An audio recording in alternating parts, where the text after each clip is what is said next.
So guys, ito na ang aking lunch. Nalaglag pa. Magaling ka, marunong ka. Na bakit kailangan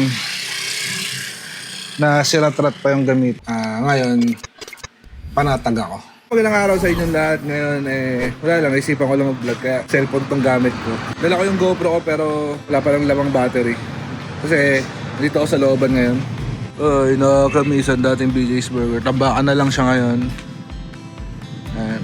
So yun, naisipan ko lang mag-vlog kasi may nagtanong about dito sa aking Epo, kamusta na daw. Na si Pochi. Sobrang gamit na gamit ko siya, lalo ngayon.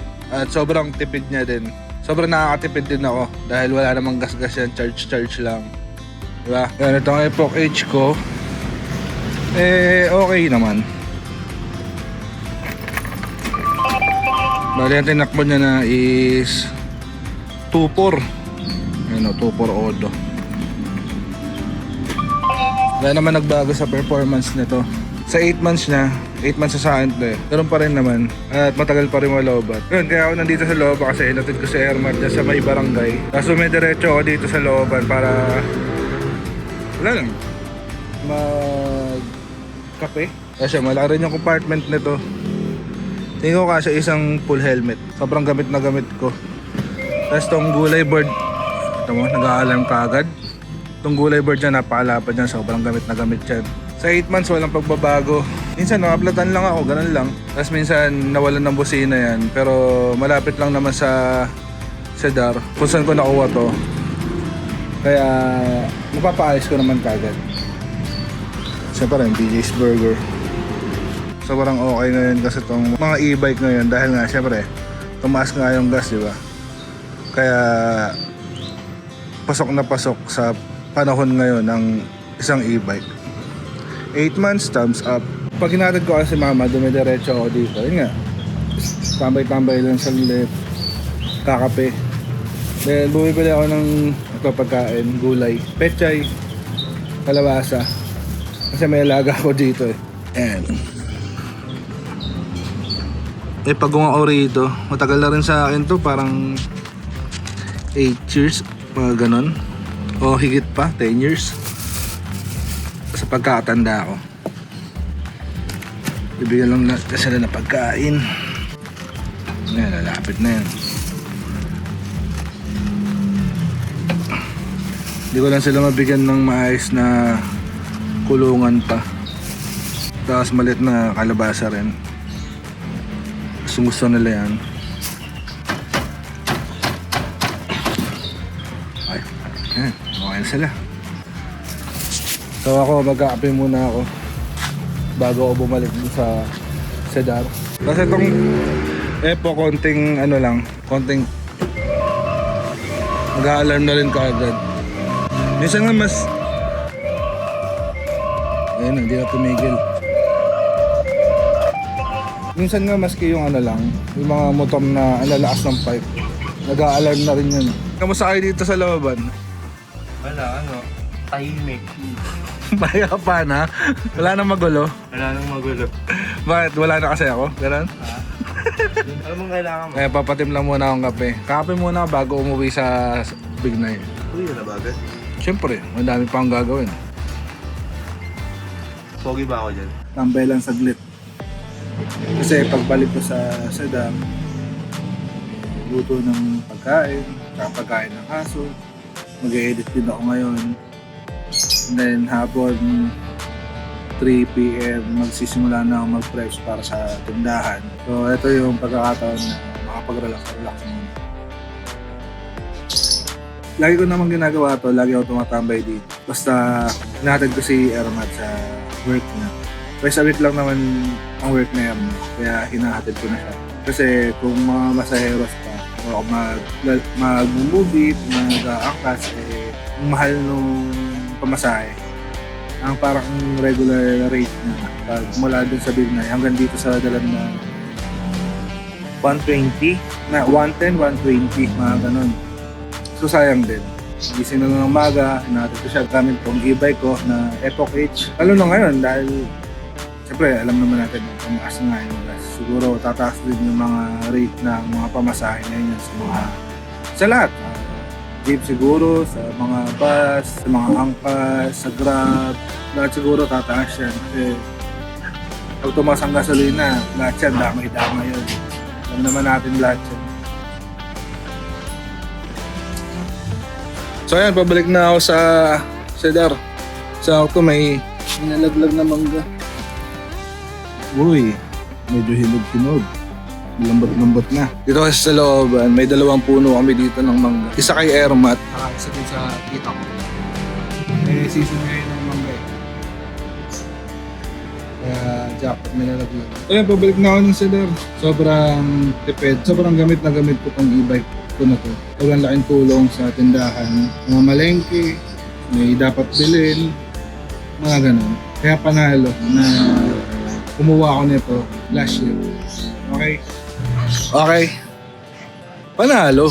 Pagdating naman sa bilis niya, di siya katulad ng mga motor ko dati na ADB and na ramdam mo talaga yung arangkada, yung bilis. Pag dati ka nakamotor, tapos mag-i-e-bike ka, sobrang maninibago ka dahil sobrang tahimik, sobrang kalmado niya i-drive. Basta iba yung pakiramdam sa galing ka sa motor tapos mag-i-e-bike ka. Pero sa bilis naman nitong Yadi Epoch H, hindi ka naman mabibitin kasi na-top speed ko siya ng 70. Alos nakakasabay din 30, 40, mga normal niya, mga ganun. Ang isang problema lang dito sa F, hindi naman siya problema. Siyempre pag battery siya pag palobat, medyo bumabagal, medyo nababawasan yung power niya, mabawasan yung speed. Yun lang naman, pero the rest okay naman lahat, wala problema. Yun, sa battery, parang isang beses ko lang i-charge to sa isang linggo. Bali ka na yun ng paghatid kay mama. Ganyan, palengke, may mga dapat bilhin. Si-charge ko naman kagad to pag 3 bars na lang Kaya hindi ko siya hinahayaan na sobrang drain na drain. Kasi minsan na-experience ko na 1 bar na lang siya. Tapos mula dito sa Dalandanan hanggang Bignay, yun, angkas ko pa si Ermat nun. Bagal namin, pero sa 1 bar na yun, 9 kilometers mula dito sa Dalandanan hanggang Bignay.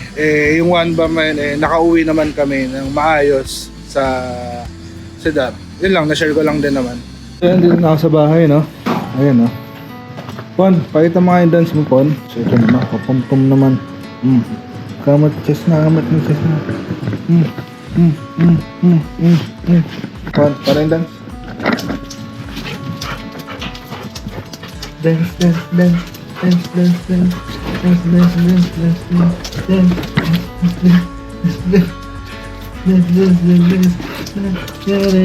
So yan, nagpapakulo lang ako ng leg ng manok, ulam ng aking mga aso. Tapos dadagdagan ko yun mamaya ng carrots pag kumukulo na. Okay. So yan, na-chop ko na yung carrots. Okay, masilip.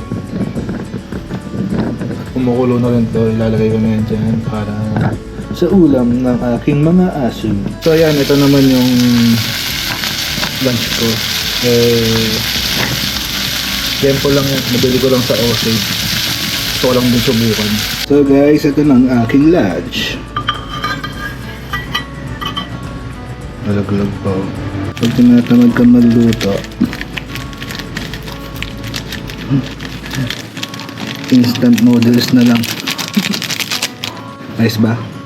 Tapos na kumain tong mga alaga ko. Kaya tsura. Wag naman dadamba. Basta rin ako kumain. Magkakape na lang ako. Ito yun si Pochi, ang Epoch H ko. Tanghaling tapat nagkakape. Ugaling Pinoy, di ba? Yun nga, sa taas ng gas ngayon, sobrang nakakatulong sa akin itong e-bike ko. Ihatid si mama, mamimili ng gulay, mamimili ng kailangan para dito sa tindahan. 8 months na sa akin to. Hindi naman nagbago yung performance niya. Minsan nang nawalan ng busina to, naayos naman kaagad. Minsan na rin ako naplatan, parang nawalan lang ng hangin. Tapos yun yan, taas ng gas ngayon, di ba? Kaya sobrang ang laking menos ng e-bike para sa akin. At speaking sa gas, lagi ko naman sinasabi nun sa mga naging vlog ko. Yun nga, taas ng gas consumption ni Ratrat. May nag-send sa akin na video about gas consumption. Hindi ko alam kung ano yung purpose ng video niya. Dahil lagi kong sinasabi kasi na, ayun nga, ang lakas sa gas ni Ratrat. Nakailang full tank na ako, nakailang try na ako na para ma-check yung konsumo ng gas ni Ratrat. Pero, marker lang, marker. Kamay kawayan na ako. Mamaya, tingnan ko kung anong mangyayari pag San Fernando na ako. Pero nga, yung video na yun, ang napansin din kasi nung nagsend sa akin, na si Ratrat yung ginamit pag ng gas consumption ng minivan. Maniniwala sana ako kung mismong pagbalik ko kay Ratrat doon, doon niya tinara yung gas consumption ni Ratrat. Pero nung nakita ko yung video, tingin ko talaga si Ratrat yung gamit. Naniniwala ako kung pagkabalik ko, doon niya ginawa yung test ng gas consumption ni Ratrat. Hindi yung naayos na siya, naayos na yung mga problema sa kanya. Tsaka mo ginawa yung pag-test nung gano'ng kalakas sa gas yung sasakyan. 5 months or 6 months ata sa akin si Ratrat. Nung una okay naman talaga. Yan, 11, 12 per liter. Pero nung bandang November nga is parang 4 months pa lang siya sa akin. Nung naglalalamove ako, nung camping ni Boy, doon ko napansin na ang lakas sa gas ni Ratrat. So yun, sinubukan ko ng sinubukan. Nakailang full tank ako, tapos tinotal ko. Pero sa pag-total ko na yun, 2 na lang yun na-save. So papakita ko na lang sa inyo. Inanong ko rin sa mga nakakaalam kung tama ba yung pag-compute ko o hindi. Sabi naman nila, tama. Sabi ko nga, hindi naman talaga ako maalam, marunong. Hindi talaga ako yung taong nagmamagaling o nagmamaalam sa hindi ko naman talaga alam na larangan o bagay. Hindi ko naman gustong sagutin pa yung mga tanong nyo about kay Ratrat. Basta ako, move forward lang, dire-diretso lang, ginagawa ko lang yung bagay na dapat at makakabuti para sa akin, para sa amin ni Herman, para dito sa tindahan. Tapos, itong nakarang araw, natuwa lang ako na pinicturean ko yung kung ilang kilometro na yung tinakbo ni Toby. Tapos yung gano'ng karami yung gas niya. Gawain ko kasi yun. Tapos may nakasave pa sa akin na tulad ng ganong photo ni Ratrat. Pinagkumpara ko lang. So nakita niyo naman na 250 plus something yung kay Toby. Nasa kalahati pa yung gas. Then yung kay Ratrat, nasa 215 pa lang at 215 lang ata yung tinatakbo. Halos paubos na yung gas. Hindi ko lang ginawan ng vlog or video yung sa about sa gas ni Ratrat. Dahil ayoko ngang may masabi pa, mga ganyan-ganyan. Naalala ko nung vlog sa papunta doon sana kay Boy P. Dapat gagawin ko yung gas consumption, yung kung magkano yung aabutin ng gas ko papunta doon sa Zambales.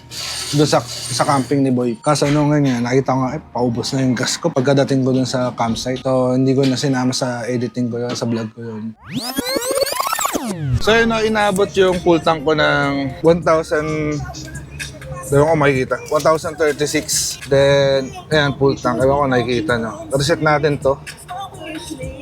Check ko rin kung kaya ng full tank papunta doon sa Sitio Tangal. Wala, tingnan lang natin. Yun lang, nasabi ko lang.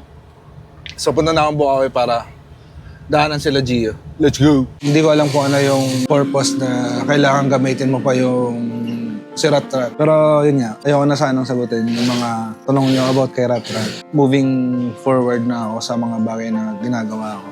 Sobrang tipid sa gas. Ang average ko kay Toby is 15 kilometers per liter. Mapa traffic, mapa expressway, NLEX, ganun. Partido pa yun Yung pinakita ko sa inyo na 7.8, 7.9. Biyahe ko yun papuntang San Fernando dahil may shoot ako sa Team Canlas. Balikan lang. NLEX yun, dire-diretso lang. May madaanan man ng traffic dito lang sa amin. Wala, na-share ko lang. Kasi after na to, mag-set up na ako dito. Then, mag-edit ng video. So yun, oras na para mag-set up dito sa aking munting tindahan na BJ's Burger. Kalma. BJ's Burger.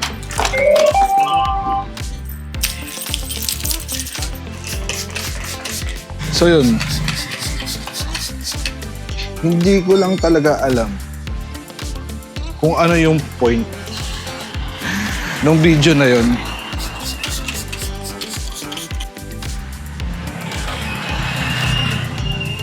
Na bakit kailangan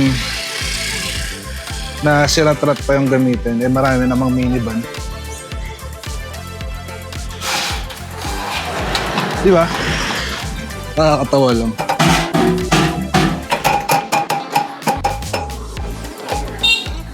Ang topic naman talaga dito ay yung nga sa nagtanong ng e-bike ko.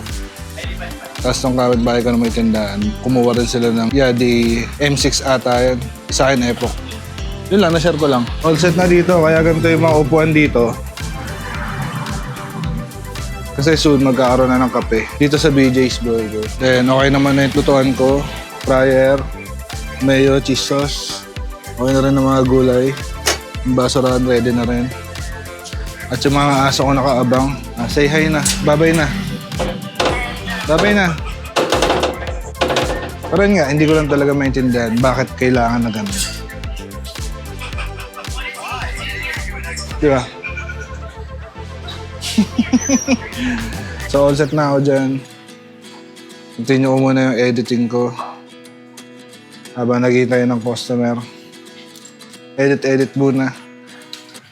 Alam niyo naman, sa video kailangan masipag ka, mabait ka, magaling ka, marunong ka. Ngayon kasi sobrang taas nga nung gas. No? Sa nagtanong, kamusta na ngayon yung, ayun nga, si Pochi, yung Yadi Epoch H namin. Eh, sa ngayon, wala namang nagbago sa performance nung e-bike kasi napi-PMS naman siya. Kasi malapit lang dito yung pinagkuhanan ko nung e-bike. Ginagamit ko lang si Toby sa ngayon pag malayo yung pupuntahan or may shoot ako sa San Fernando o saan man kami mag-shoot.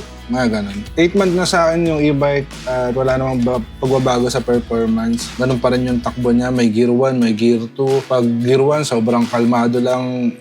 30 to 40. Pag gear 2 yun, malakas yung hatak niya. At pag gear 2, naobserbahan ko mas madali siyang malobat pag lagi ka naka-gear 2. Yun lang. Muli, sana madalaw niyo kami dito sa aming tindahan na BJ's Burger.